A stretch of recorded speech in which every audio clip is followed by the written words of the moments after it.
Rais wa Zanzibar na mwenyekiti wa Baraza la Mapinduzi Dr. Hussein Ali Mwinyi amezishauri taasisi za fedha na makampuni mbalimbali kuwekeza katika hati fungani ya Zanzibar Sukuk kwa ajili ya maendeleo ya nchi. Rais Dr. Mwinyi ameyasema hayo alipozungumza na watendaji wa taasisi za fedha na kampuni waliofika Ikulu Zanzibar tarehe 20 Machi mwaka huu 2025.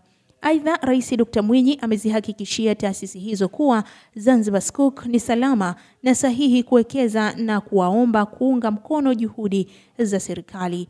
Rais Mwinyi ameeleza kuwa lengo la Serikali ya Mapinduzi ya Zanzibar ni kuwa na fedha za uhakika za kutekeleza miradi mikubwa ya maendeleo. Halikadhalika amefahamisha kuwa Zanzibar Sukuk imeweka kiwango kinachoridhisha cha 10.5% cha faida kwa anayewekeza ili wadau wengi zaidi wawekeze. Sisi Serikali ya Mapinduzi ya Zanzibar imetoa kwa mara ya kwanza katika nchi yetu kufanyika kwa kupitia serikalini bond ambayo ni sharia compliant, na tungependa sana tuwasihi wenzetu mtuunge mkono katika kuinvest kwenye hii bond.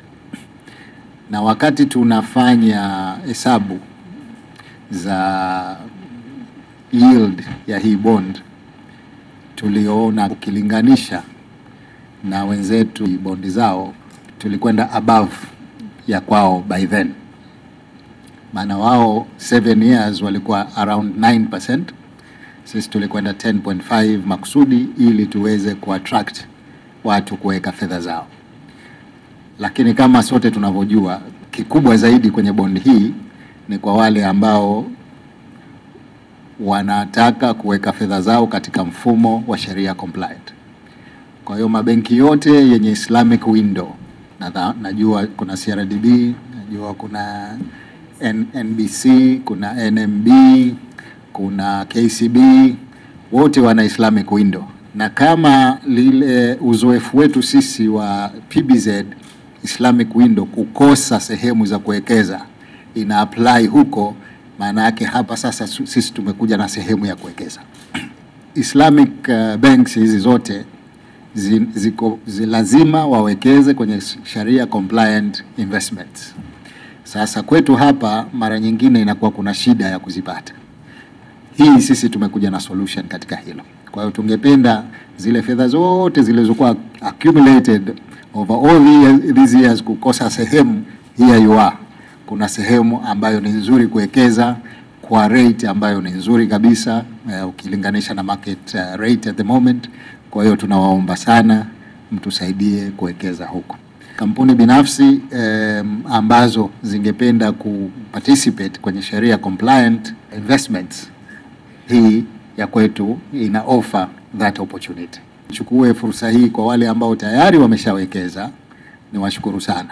Tunakushukuruni kwa kutuunga mkono katika jambo hili la kwanza la aina yake, na tungependa lifanikiwe ili tuwe tuna tranches nyingine na nyingine in the future.